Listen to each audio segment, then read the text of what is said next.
जय भारत दोस्तों। आज एक बार फिर हम एजुकेशन हब ट्यूटोरियल्स में रीजनिंग के लिए कुछ क्वेश्चन और लेके आया हूँ आपके लिए। मैं जयंत काशु।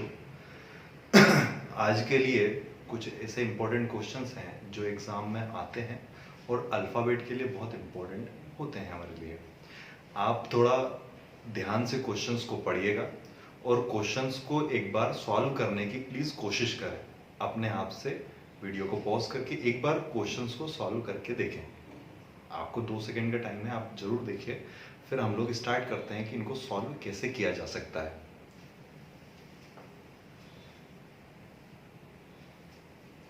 देखिए, अल्फ़ाबेट में बहुत टाइप के क्वेश्चंस हैं, लेकिन हम लोग थोड़ा स्टेप बाय स्टेप चलने वाले हैं।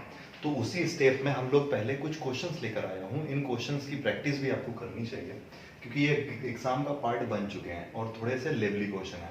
देखिएगा, अब यहाँ पर मैंने अल्फ़ाबेट लिखा है और उसी के आधार पर कुछ क्वेश्चन दिए हुए हैं। पहला क्वेश्चन कह रहा है कि which letter is in the middle of the 13th from the left and 4th letter from the right.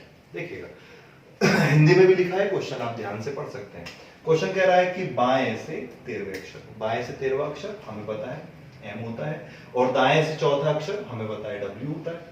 अब इन दोनों अक्षरों के मध्य यदि हमारा अक्षर ये हो जाएगा M और ये हो जाएगा W, तो इनके बीच में कितने लेटर बचे हैं हमें पता चल जाएगा। 4 इधर हैं, 4 इधर हैं, बीच में हमारा आंसर क्या हो जाएगा R।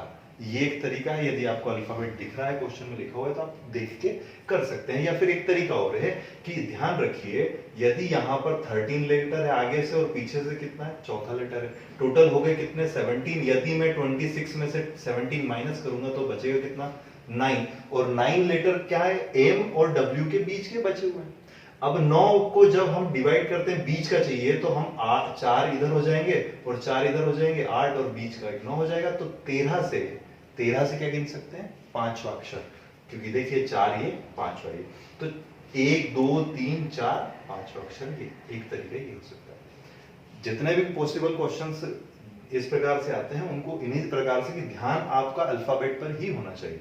इसी प्रकार अगला क्वेश्चन देखते हैं। अगले क्वेश्चन में कहा है कि यदि अंग्रेजी वर्णमाला में पूर्वार्ध, first half of the English alphabet, पहले हाफ में को अगर हम रिवर्स ऑर्डर में लिखते हैं, कैसे, उल्टे क्रम में। उल्टे क्रम में कैसे लिखते हैं कि भैया यहाँ पर A से लेकर M तक लिखा हुआ है, तो A से लेकर हम M तक उल्टे नंबर में लिखते हैं, A B C D E F G H I J K L M, इस प्रकार से लिखना है, ये उल्टा क्रम हो जाएगा। अब यहां पर वो कह रहा है क्वेश्चन कि उत्तरार्ध को वैसे ही रहने दे। उत्तरार्ध मतलब ये हमारी सेकंड स्टेप, और सेकंड स्टेप को हम, सेकंड हाफ को हम वैसे वैसे ही छोड़ देते हैं। अब इसमें देखिएगा, इंग्लिश और हिंदी में थोड़ा सा डिफरेंस होता है कि इस लाइन को समझने की कोशिश कीजिएगा। हिंदी में कह रहा है कि बाएं से 16वें अक्षर, बाएं से मतलब लेफ्ट से 16th लेटर, बाएं से हम लोग जब गिनते आएंगे, सॉरी, बायां इधर होगा हमारा, ये होता है लेफ्ट, और ये हो जाएगा हमारा राइट, ये हो गया हमारा राइट। अब बाएं से 16वां अक्षर, अगर मैंने आपको पढ़ाया है ध्यान से, अगर आपने पढ़ा है, तो 16वां अक्षर हमारा क्या होता है, P। अब बाएं से 16वें अक्षर के बाएं 10वां, मैंने बताया कि हर एक लेटर का फेस हम नॉर्थ में मानते हैं, तो उसका लेफ्ट किधर होगा, वापस इधर होगा। अब यहां पर बाएं से 10वां, अब 10वां गिनेंगे तो हम, ध्यान हमारा कहां रहता है अल्फाबेट में, तो हम 1 2 3 M पर गिन लेते हैं। लेकिन उसने क्वेश्चन में पहले कहा है कि हमने फर्स्ट स्टेप को अपोजिट डायरेक्शन में लिखा है, तो ध्यान रखिएगा कि यहां पर 1 2 3 4 5 6 7 8 9 10, ये हमारा आंसर होगा H।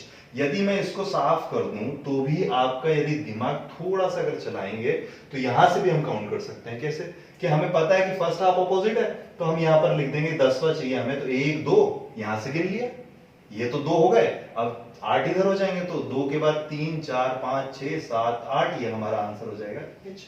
2 ये इधर हो गए, 8 इधर हो गए, 10वां ही हो जाएगा। इस प्रकार से करिएगा, ध्यान रखिएगा फर्स्ट स्टेप और सेकंड स्टेप का कैसे चेंज करना है।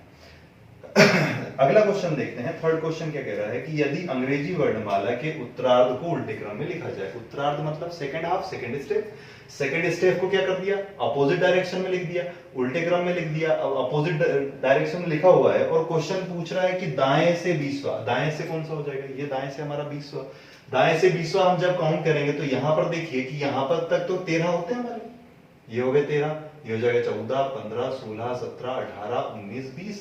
हमारा 20वां लेटर कौन सा हो जाएगा? जी हो जाएगा। 20वां लेटर कौन सा हो जाएगा? जी। दाएं से 20वां अक्षर ये हो गया। अब इसके भी दाएं, मैंने कहा है कि इसके दाएं ही जाना है, तो इसके दाएं जाएंगे तो 1 2 3 4 के हमारा आंसर हो जाएगा। ठीक है, ध्यान रखिएगा इसका आंसर क्या आया था हमारा?